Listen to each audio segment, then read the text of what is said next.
Buddy Iahn with the Music Universe, and joining me on the phone is Pittsburgh-based guitarist, singer, and songwriter Freddie Nelson, who is a true definition of a world-class musician. He's prepping the July 7th release of his debut solo album, Shake the Cage, featuring Thomas Lang on drums and Freddie doing everything else.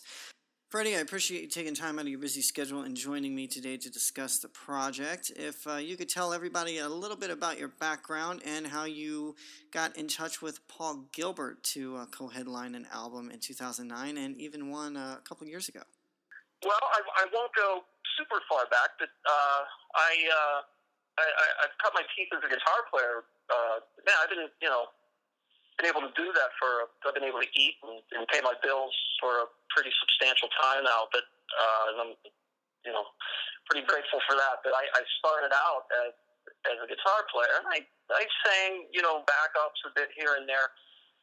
And, when I went to make the transition into becoming a singer, it was really just out of necessity. I guess what the term necessity is a mother of invention. I just needed a singer, so I started to sing. But that was probably, maybe 15 years ago or so. And I put a band together called Too Tall Jones, which was with the bass player from a band called Rusted Root named Patrick Norman. And we released an album called Bipolar. And that was my first experience as stepping to the center stage and being a singer.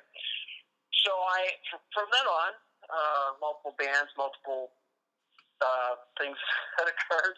But I got a phone call back in about, I guess it was 2008. I was walking out of a grocery store, and I looked and I had a message on my phone, and I clicked on my message, and I heard, "Hello, Freddie Nelson, this is Paul Gilbert. I was wondering if you'd like to come write some songs with me." So nice. I agreed to that when I heard that, and I wrote a record with Paul Gilbert, who, if anybody doesn't know who he is, shame on you, because he's one of the greatest guitar players in the world. And we wrote an album together called United States and did some touring and things, and that was back in 2009, 2010, something like that.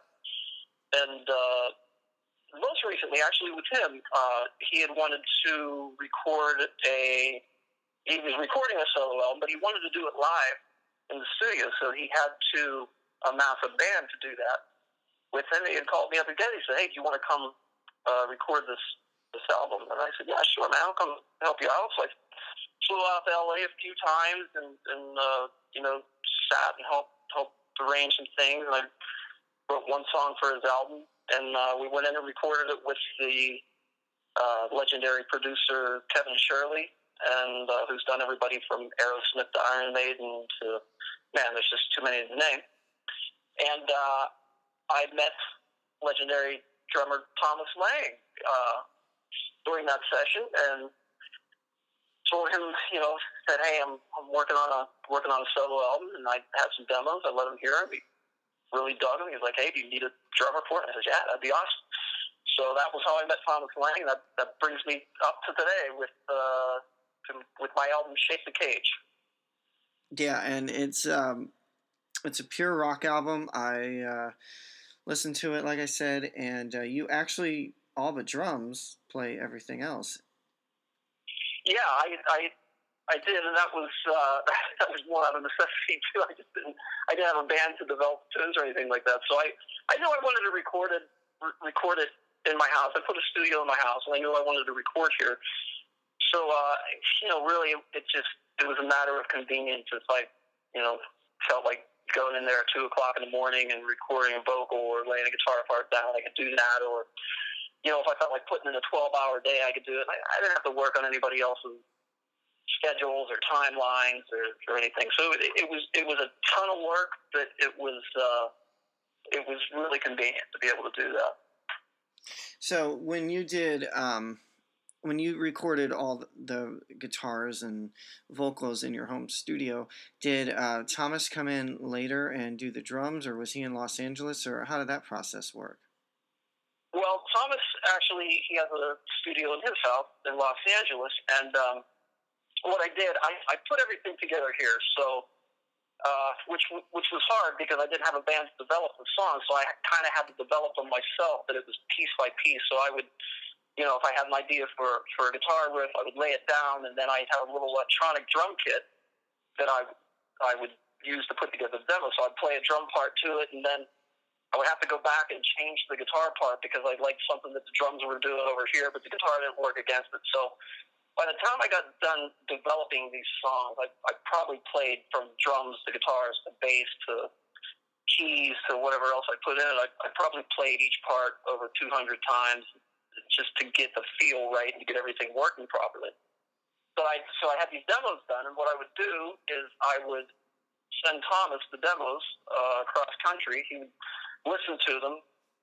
I would remove he would listen to the electronic drum parts that I had down. He'd take them out, and then he would send me like 6 or 7 versions back of drumming of what he had on there. Then I would get them back, and I would just edit, what he did, and I would, between the 6 takes, I would comp what I thought were the best parts and edit those into it, and they fit nicely into the landscape of everything that I had going on there. So it was a tedious process. It worked really well, and he's just such a pro with everything, and would get things like it. There was one particular song where I didn't think that the feel was quite right or something wasn't there, and I called him and I said, man, I said I'm kind of looking for a different angle, and he just like, you want more primitive, you want more of this, so he really got it and really really made it work well, because he's probably known as one of the most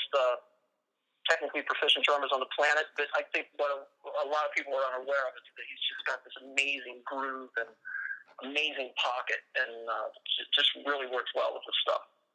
Oh, absolutely. I'm a drummer myself, so I'm familiar with him, and that's why I was asking. Oh, okay, awesome. That's well, then, he's kind of the captain of all drummers. Oh, yeah, and that's why I was asking about the process, because I know there are a lot of drummers specifically, but any musician really, that they just work from home these days in their home studio and send it to the next guy, and they just kind of make an album that way these days. It's really a cool process.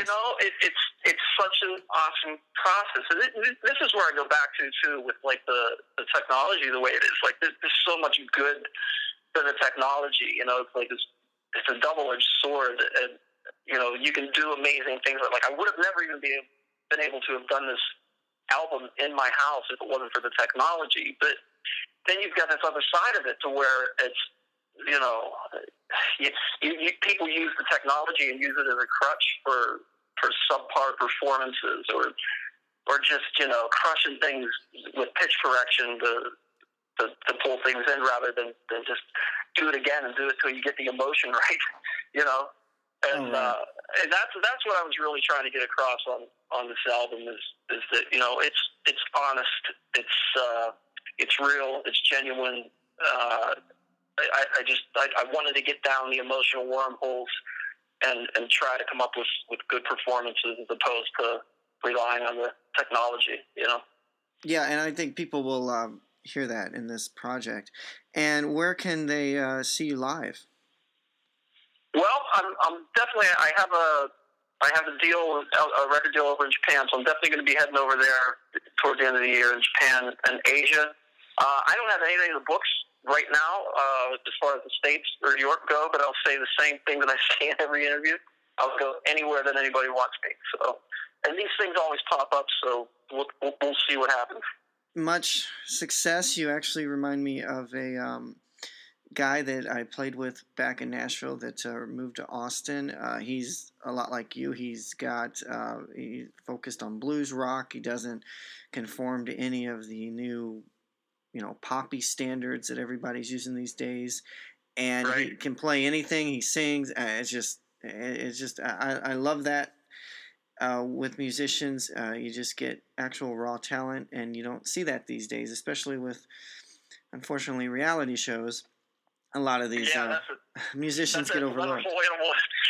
But I agree with you entirely, man. And it's art to me is never something that should be judged by 3 people or a panel of people. It's interpretive to who's ever looking at it or listening to it, and it should be there it should be a personal journey and a personal experience for them. You know, you should never be told what's good or what's bad when it comes to art.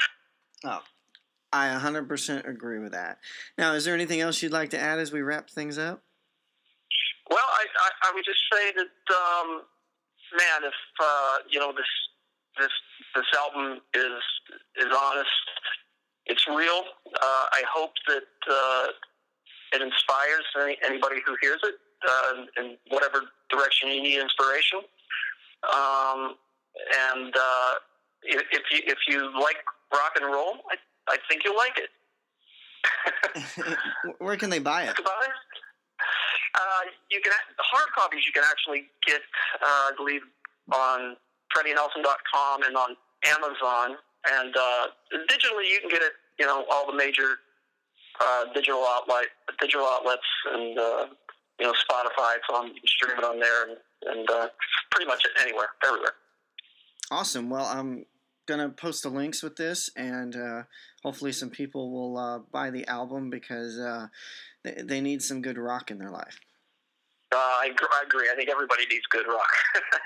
And it's hard to come by these days. That's a true statement, for sure. Sounds great, Freddie. Thanks for joining me, and best of luck to you, sir. Thanks, buddy. I really appreciate you getting the word out, man. Absolutely. Anything I can do to help, man. Freddie Nelson here at The Music Universe. Check more out at themusicuniverse.com, and check out Freddie at FreddieNelson.com.